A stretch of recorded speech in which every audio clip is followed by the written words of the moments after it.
The Silk Road is a marvelous historical trade route, connecting the East with the West, and is a tourist route that attracts numerous tourists.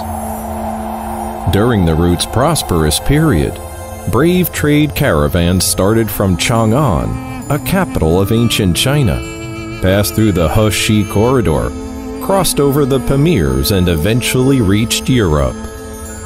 The Silk Road in Gansu province is over 1,600 kilometers long and accounts for 1/4 of the entire Silk Road in length. Also, there are numerous historical relics and varied landforms here.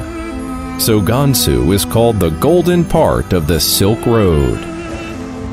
Tianshui is the cradle of the Chinese nationality, where Chinese people multiplied and grew civilized. Here was born Fu Shi, father of Chinese civilization. Kongtong Mountain in Pingliang is renowned as the #1 mountain of Taoism. Lanzhou is the only provincial capital that the Yellow River passes through. The beef noodles here deeply impress the never-satiated tourists.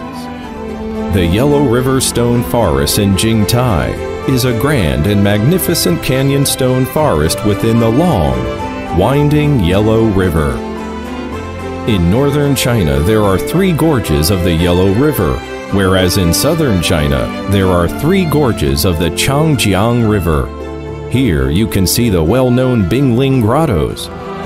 Gan'an, a land of snow and Buddhism closest to China's hinterland. If one could say that life is a predestined yet unexpected meeting, let's come here to feel the power of faith. Heading westward from Lanzhou, we enter the well-known He corridor. Wuwei is an ancient city with a history of over 2,000 years. The well-known galloping horse treading on a flying swallow, unearthed here, has become the tourism sign of the country. It is the legendary flying horse. The sea of fragrant lavender make Jinshan China's nickel capital, the most romantic tourist destination along the He corridor. Without a look at the snow on top of Qinlian Mountain, you may mistake Ganzhou for a place in the south of the Yangtze River.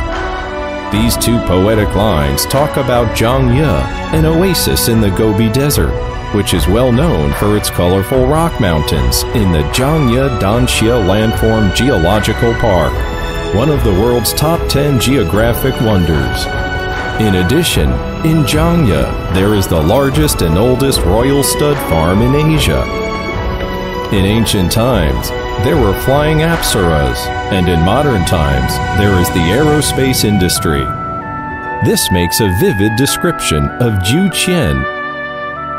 Juqian, a city closely related to alcohol. Huo Qubing, a senior general during the Han Dynasty, poured the liquor granted by the emperor into a spring and drank it with his warriors.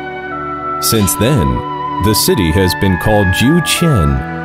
If one heads westward along the He corridor, one can see the ancient Silk Road and the Great Wall, which meet at the foot of a snow-capped mountain in Jiayuguan. If Dunhuang can be called the crossroad where the world's 4 major cultures meet, the Mogao Grotto should be called a sacred cultural temple of humanity. The Mogao Grottos consist of over 700 caves, over 2,400 sculptures, 4,500 square meters of wall paintings, and over 50,000 Dunhuang documents, constituting a Buddhist paradise in the oasis of the Gobi Desert. Here we have a travel back to 2,000 years ago. The wonderful architecture and decorations, together with the beacon towers along the pass, encourage one to strike up a vivid dialogue with history. Harmonized Silk Road, beautiful Gansu.